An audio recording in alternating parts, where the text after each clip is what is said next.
This conference will now be recorded. Good morning. This is Rebecca Clark-Bash. I am the CEO of Knowledge Plus, the premier education and compliance company in the United States.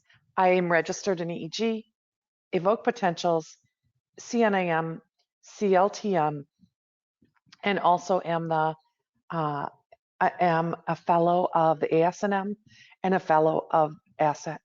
I wanted to let you know, first of all, that this is a commingled CLTM and our EGT board prep course. So I'm going to be really definitive about what is for CLTMs versus what is for those getting ready to take the REGT exam. However, there is a lot of crossover. So my background, I was on the board of ASNM, ASSET. I was the president of CSET.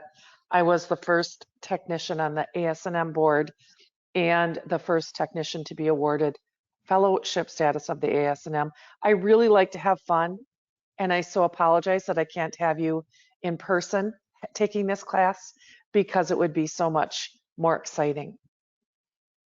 If you ever need to get a hold of me regarding the content of this class or the multiple handouts that I'm going to talk about, email me at opcal@aol.com. Or as my son calls it, opcal@I'mAnOldLady.com. But yeah, if you go ahead and email me, I will send you the handouts we're going to talk about in just a second. So when we talk about the exam, of course, is proctored by ABRET, but the organization that has produced the guidelines for what we do with patients is the ACNS, the American Clinical Neurophysiology Society. So when we talk about the foundation of the exam, it is exactly in these guidelines. So the other organization that has created a document, the International League Against Epilepsy, has the classifications of epilepsy. Now, again, send me an email and I will shoot you over all of the handouts we're going to talk about today. The classification of epilepsy is important, of course, for both exams. And there have been some recent changes that you should be aware of regarding what we're calling the classifications. So for instance, partial epilepsy is now called focal epilepsy. And we're going to talk in a second about benign Rolandic epilepsy and the new name for that. But this document, you should read through it once. And then ACNS guidelines for both EEG and long-term monitoring. So EEG guidelines include nomenclature, which is what do we call the electrodes? What are they by name? And there are specific criteria for PEDS, for cerebral death, for writing reports, and I can send those all to you. You should read those all through once. Now, if you're taking the CLTM, it's guideline 12 that you need to read, the guideline for long-term monitoring of epilepsy. Now, also in the ACNS guidelines, they also talk about the new nomenclature for periodic patterns. For instance, PLEDS is now called LPDs, lateralized periodic discharges. So again, that applies to everyone taking the test. Benign variants. So I believe that both exams are heavily weighted with benign variant information. So what I've done with benign variants is I've made a worksheet that has the benign variant, what age you'd expect to see it in, what level of consciousness you would expect to see it in, where's the distribution in the International 1020 system, what's the frequency of that data, of that pattern, and anything else that's unique to that pattern. So I would recommend you memorizing everything on these sheets. Epilepsy syndromes, I've done the same thing. I've created an epilepsy syndrome worksheet that has age of onset. If there is a specific medication that is used to treat that syndrome, I've listed that. Is there a special activation procedure that's necessary in those kids? So with epilepsy syndromes, for instance, Landau-Kleffner, that's when the child stops talking, looks a lot like autism, but sleep is mandatory, and maybe even an ambulatory or prolonged recording. But that's all outlined in the epilepsy syndromes worksheet. Is there a cognitive influence in these syndromes? Also listed on that worksheet. So again, these first 4 folders, very important for the test. Cerebral death. I started in EEG in 1926, feels like it anyway, but there hasn't been a change in the cerebral death criteria my entire life. So recently they added an 11th criterion, and it has to do with patient vitals and medication history and timing. So be sure to read through the new cerebral death guideline. Anatomy and physiology. So for REEGT, you really have to be familiar with the vasculature of the brain. You have to be familiar with the way CSF gets produced and its transport through the brain to its point of excretion into the spinal cord.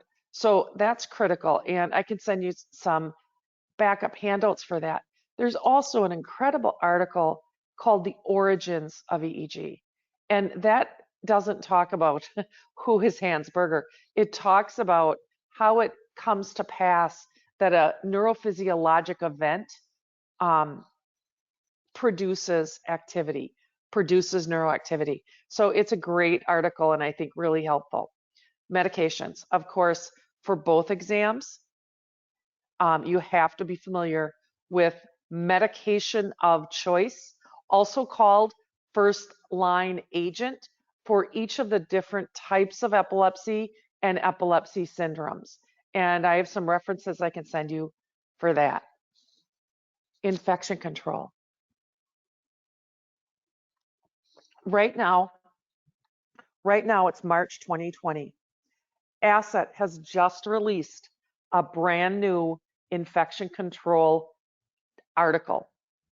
Now, preceding this new article was a document that was published in 2013.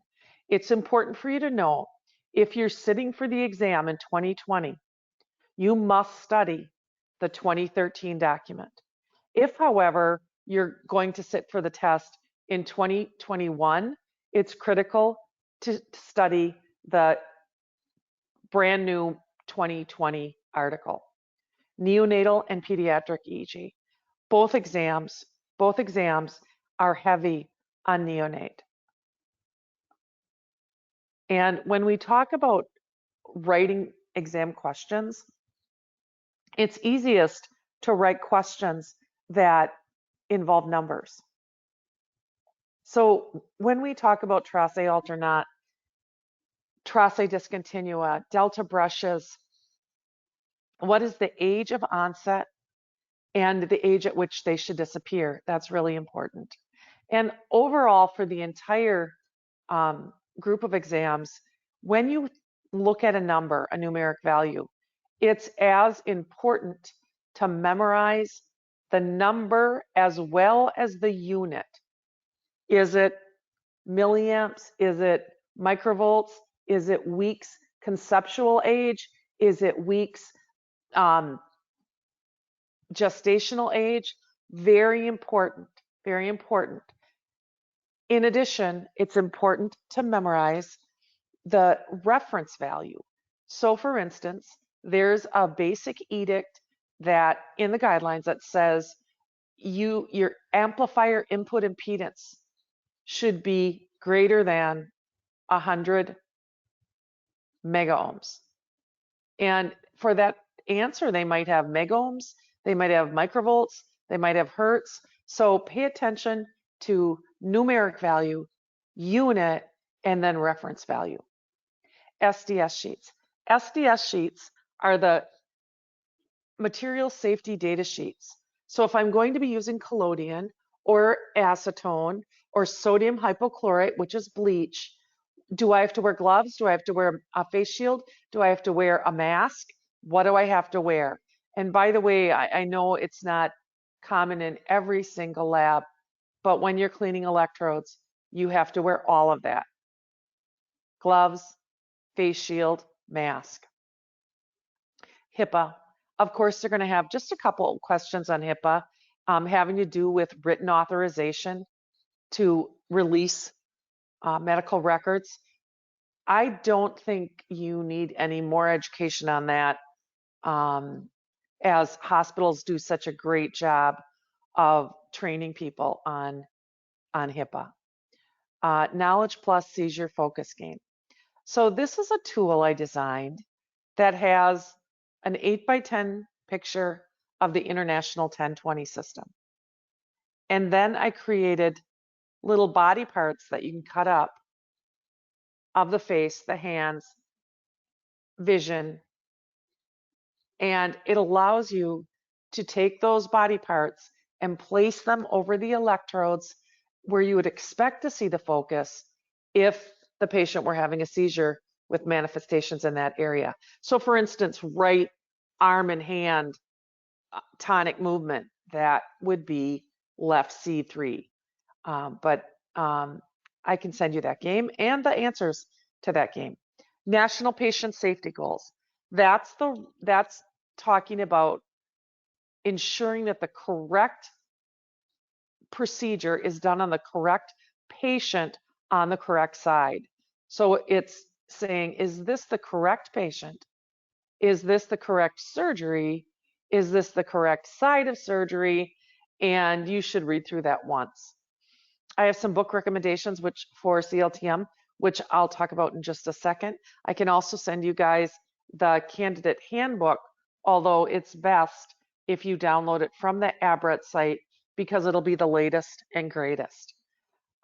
MRI safe electrodes. This is, here it says CLTM only.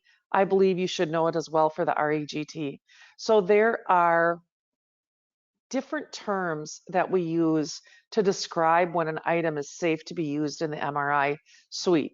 And one thing I hear all the time is I hear people saying FDA approved, but that's not correct language.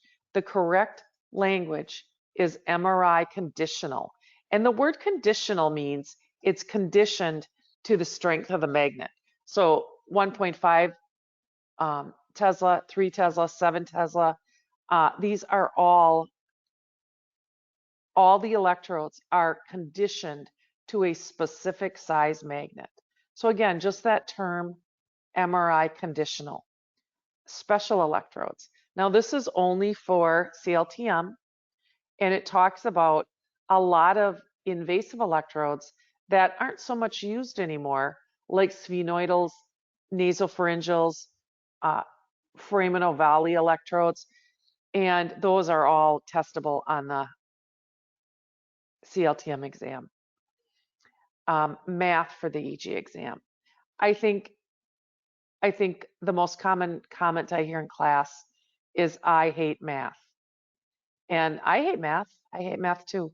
But for the exam, you have to know, it's not many formulas, but you have to know a specific number of formulas, calculating duration, calculating amplitude, knowing how to calculate Nyquist and sampling rate and dwell time. And I can send you some handouts for that. The old outline. I don't have an old outline for CLTM because it's one of the newest exams. But in 2005 and earlier, the exam outline was extremely detailed. And I'd like to send that to you to just have you look through it, asking yourself at each bullet point, am I familiar with what that means, what that is? How might it be asked on the exam? electrical safety. This article written by Pete Seba is really, really valuable for both exams. It talks about macro shock and micro shock. And you think the one they would focus on would be macro shock, but it's not. It's micro shock. And it talks about indwelling devices and how the patient might be at more risk if they have a cardiac pacemaker and the like. So again, if you email me at opcal@aol.com, I will gladly send you all of these handouts. So the guidelines are periodically updated, and I'll send you the latest and greatest. But if you're studying from a guideline down here that looks like this, it doesn't have the gray bar at the top, those are old guidelines. Those are incorrect. And one of the big changes has been impedance from a minimum of 5K ohms to now 10K ohms. But make sure you're studying the latest and greatest guidelines. We mentioned already about the epilepsy syndrome worksheet that I put together, and this is an example of that. There is another page to it, but I've just clipped the first page. It lists the syndrome, age of onset. You don't have to worry about the peak years. They're not going to ask you the peak years. They'll just ask you age of onset. And then intellect. Are they impaired in any way? What medication, if there is one, would be used for that? What seizure type they have, and any activation that might be helpful in differentiating their seizures. And again, I mentioned earlier benign Rolandic epilepsy and benign occipital epilepsy. Those are now called self-limited focal epilepsies. So self-limited epilepsy with centrotemporal spikes, which is the old benign Rolandic epilepsy, and occipital epilepsy of childhood. I mentioned my benign variants worksheet. This is just one page of a multi-page document listing the pattern name, the age, the state, the frequency, what's the morphology and duration, and where is it distributed? Where would you expect to see it? Now, I would say there's a very, very small number of actual EEG examples on the test. So when they're testing you on these patterns, they're going to focus on description. So again, critical for the test.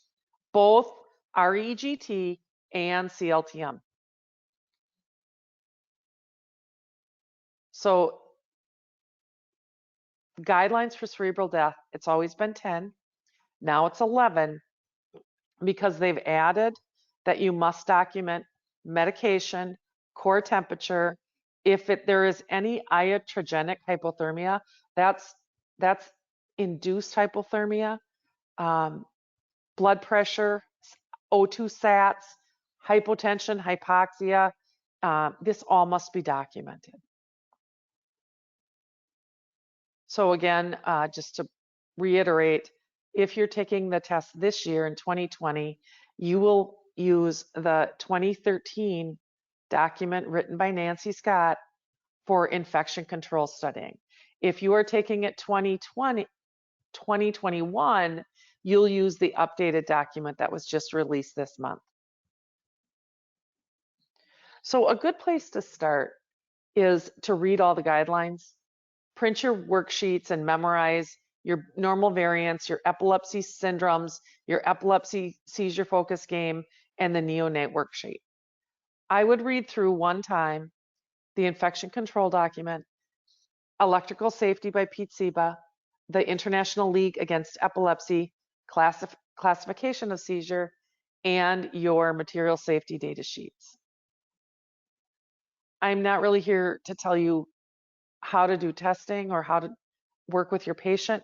I'm here to teach you the language of ABRET so you can pass this test.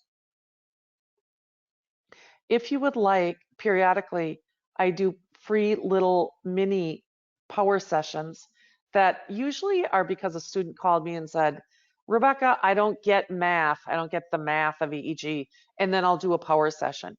But if you go to this website, you can sign up and you'll get the notifications. Audits do happen. Don't be surprised if you get a notification in your email that you're being audited. And all they're going to do is they're going to contact whoever signed off on all your cases, and they're just going to verify your your CPR card is indeed valid, and that's it. Don't be afraid of that.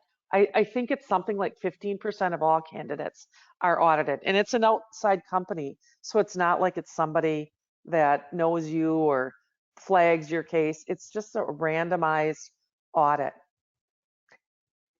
Here's the outline for the REGT. Again, it's important to read through the candidate handbook entirely. Here's the outline for the CLTM. Again, important for everyone to read through the candidate handbook because that's where that lives. Right now we have on-demand testing and instant scoring, which means you can take the test anytime, and as soon as you're done, it'll spit out not a score, but a pass-fail. The exam, of course, is sponsored by ABRET, and if you need to get in contact with ABRET, it's abreteo@att.net. The candidate handbook breaks down the content areas within the exam, and although this is great, and I have it here in a slide, it's pretty broad. It's pretty broad. Right now, the testing is done by Prometric, and they took over for laser grade. What I recommend you do before you go the day of the test is drive to the test center to make sure you know where you're going. And don't just drive there. Get out of the car and go in and make sure exactly where you're going. When I took my CLTM, the building was, I went to that address a little late, a little on the sketch. I go in the front door, and not only it's the exact address on my paper, but not only is I cannot find it downstairs, it's not listed on the board at the front of the building. So I go into one of the offices and I said, do you know where this laser grade office is?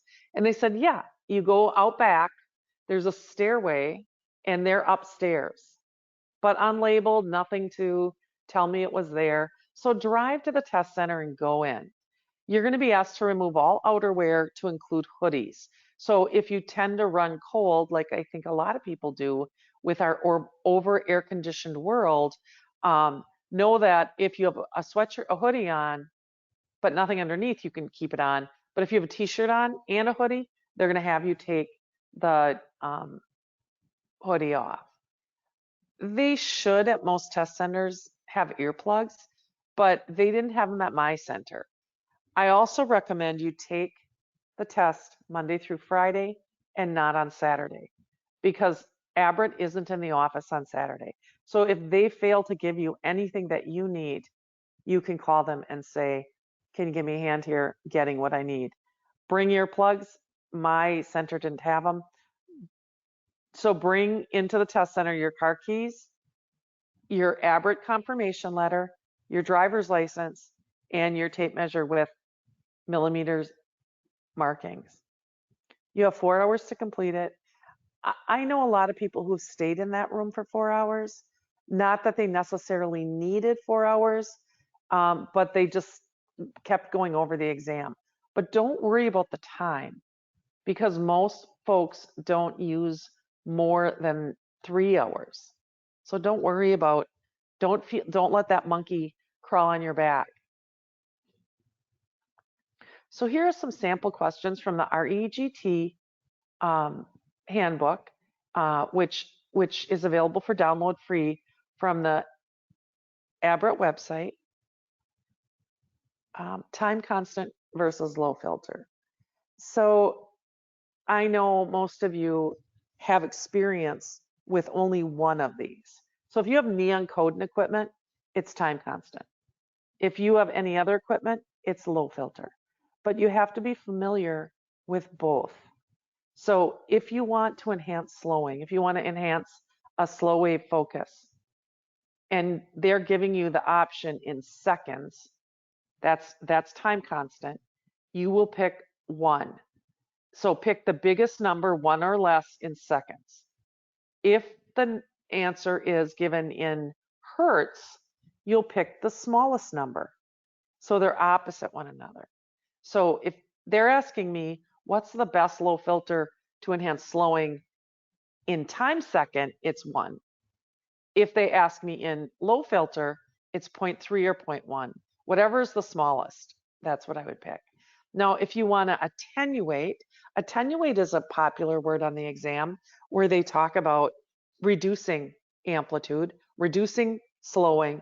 If you want to reduce sweat or pulse and the answer is in time constant, you're going to pick 0.012 or 0.05. You're going to pick the smallest number in seconds. If they give you the answer, however, in hertz, that's low filter, and you'll pick the biggest number, 5 or under.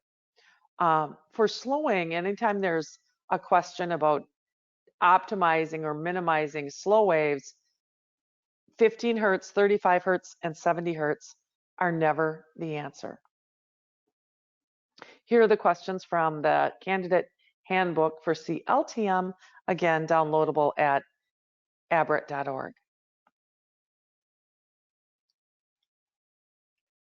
I just want to go over the broad scope of questions they can ask you about some of these epilepsy syndromes. So West syndrome, seizure type is infantile spasms, EEG abnormality is hypsarrhythmia. Of course, they're cognitively delayed. There's a differentiation between the EEG when they're not having an event versus the ictal EEG when they're having an event. So when they're not having an event, the pattern is hypsarrhythmia, which is just high amplitude, disorganized. Ictal EEG, they have generalized paroxysmal fast activity followed by an electrodecremental pattern, which is a flat pattern. Medication of choice is either adrenocorticotropic hormone or Sabril. They won't have them both as choices. And then there's also a link to B12 deficiency. So the ictal manifestation in West syndrome is a myoclonic jackknife or salam attack with arm extension and head bowing, which they might describe as neck flexion. And again, during that event, you're going to get paroxysmal generalized fast activity associated with that electrodecremental, as you see here, that kind of flat pattern. So ictal EEG is paroxysmal fast with flattening afterwards.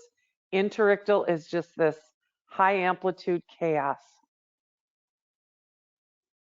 The board sets the passing standard as the number of questions it determines to be necessary for candidates to correctly answer correctly at the minimal competency.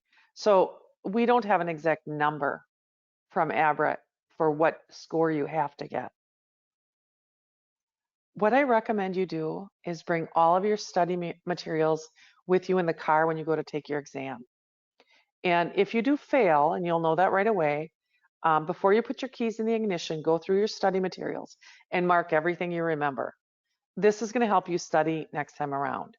Because 3 days out from the exam, you're not going to remember what I told you in this call versus what you read in a book versus what you actually saw on that test. That's what I recommend. When you go to the exam, you're going to be given two pieces of paper that you can use as scratch paper. I recommend you make notes on this and write everything. You're strongest when you walk into that room. So write everything down that you think you might forget, like formulas, cranial nerves, benign variants, epilepsy syndromes, anything you think you're going to forget, put it on that form. Here's an example of the Prometric test screen. So in this question, it says, what do the stars on the US flag represent? And let's say I said colonies. And immediately thought, you know what, I'm probably wrong on that. I think it's states, and I changed my answer to states, it'll automatically get rid of that answer number 2. So you don't have to erase anything. It'll only let you select one answer on this page. And then down here we have back and next. You can see all of the questions all of the time. So you can go forward, you can go backward. And then up here you also see you have calculator.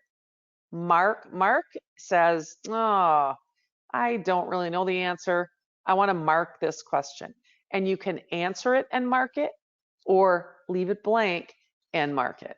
It doesn't matter. And then you can go back to those questions you marked at the end of the test. With the pictures, the graphics, be sure that you look at the entire graphic. So here, if you look down here on the bottom, you have a little bit of data we're not looking at because you see the scroll bar extends beyond what my graphic is. Same with vertical here. So I'm not seeing this whole EEG. And if it's asking me, identify this pattern, is it RMTD? Is it generalized spike and wave? Is it photoparoxysmal response? Is it movement artifact? Well, unless I look, I'm going to move on to the next slide. And maybe you should kind of think in your mind, what would you call this? Because when I move on to the next slide, when I scroll down, down here at the bottom of the screen, we clearly have photic stimulation going on, and which puts this at photoparoxysmal response. So be sure to look at the full scope of all of your graphics. There will be a calculator available in the software. Now here at the end of the test, I'm going to get a summary page.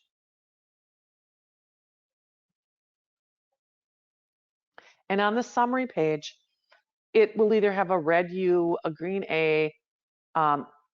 U means you didn't answer it. Green A means you answered it, not correctly, but they're just recognizing that you answered it. Or this little yellow check. This little yellow check says you marked this question to return to. So all I have to do at this point is click on number 7, boom, it'll bring me to that question. I can answer it and close again. Make sure you answer all your questions.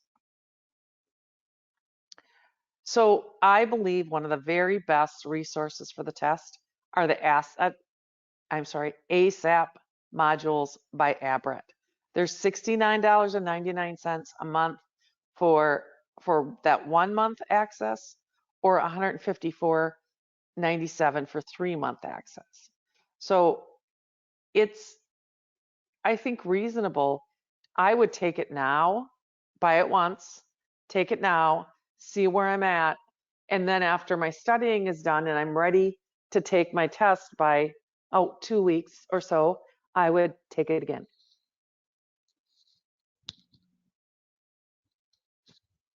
Here's an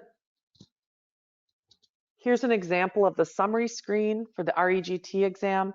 There is a test for both REGT and CLTM, but I'm just in one file folder here, and it's giving me my score in these different categories.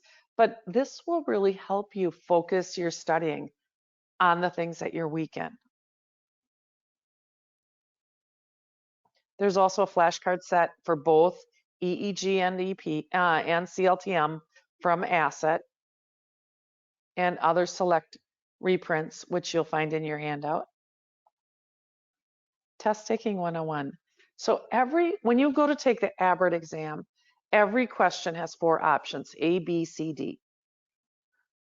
One answer is right, of course. There's one that'll be close to right, but not exactly right. And 2 answers will be wrong beyond wrong. When you're looking at your question, and try to ignore the 2 that are obviously not right. Find the key word in each question. What is this question looking for? Select, and here's an example of keyword changing maybe my answer. Select the epilepsy syndrome known to present with electrodecremental response. So do infantile spasms have electrodecremental response? They do. Does West syndrome have to do with infantile spasms? It does. Does hypsarrhythmia, is that part the EEG that has that electrodecremental response? And the answer is yes, yes, yes.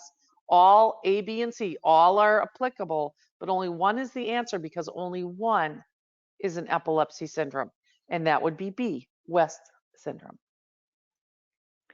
Study after study says we should not worry to change our answer. I don't know when in the history of the world somebody said, let's discourage students from doing that, but that's okay. It's okay to change an answer. Thank you all so much for joining me today. Be sure to email me at opcal@aol.com, and I will send you all of these wonderful study tools for both REGT and the CLTM. Thank you.